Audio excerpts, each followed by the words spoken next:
అధికారికంగా తీసుకున్న నిర్ణయాన్ని నేరంగా పరిగణించడానికి వీల్లేదంటూ సమాచార శాఖ కమిషనర్ మాజీ కమిషనర్ విజయ్ కుమార్ రెడ్డికి సంబంధించినటువంటి కేసులో హైకోర్టులో వాదనలు వినిపించారు. అధికారిక విధుల్లో భాగంగా తీసుకున్న నిర్ణయాలకు నేరాన్ని ఆపాదించడానికి వీల్లేదంటూ విజయ్ కుమార్ రెడ్డి తరపున వాదనలు వినిపించారు. పబ్లిక్ సర్వెంట్గా విజయ్ కుమార్ తన విధి నిర్వహణలో ఎలాంటి అనుచిత లబ్ధి పొందలేదని ఆయన తరపు న్యాయవాది వేలూరు మహేశ్వర్ రెడ్డి వివరించారు. నియామకాల్లో అక్రమాలకు పాల్పడ్డారని, పత్రికా ప్రకటనలో వర్గం మీడియాకు లబ్ధి చేకూర్చారంటే ఏసీబీ ఆరోపిస్తుందని, అయితే ఇందుకు నిర్దిష్ట ఆధారాలు మాత్రం చూపడం లేదన్నారు.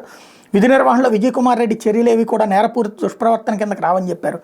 ఆయన ఎలాంటి అవినీతికి కూడా పాల్పడలేదని, అందుకు సంబంధించి ఎలాంటి ఆరోపణలు కూడా లేవని మహేశ్వర్ రెడ్డి కోర్టుకు వివరించారు. కక్ష, పక్షపాతం, దురుద్దేశాలతో ఏసీబీ తన క్లయింట్ మీద తప్పుడు కేసు నమోదు చేసిందన్నారు. తప్పుడు కేసుల నుంచి అధికారులు రక్షించేందుకు అవినీతి నిరోధక చట్టంలో సెక్షన్ 17 ఏం చేర్చారని, కానీ ప్రభుత్వం సెక్షన్ 17A కింద విచారణ చేసేందుకు అనుమతించడం సరికాదన్నారు.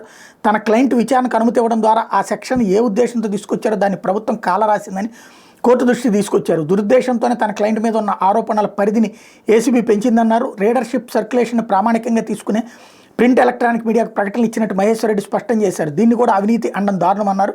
పరిపాలనాపరమైన నిర్ణయాలకు నేరాన్ని ఆపాదించడం చెల్లదన్నారు.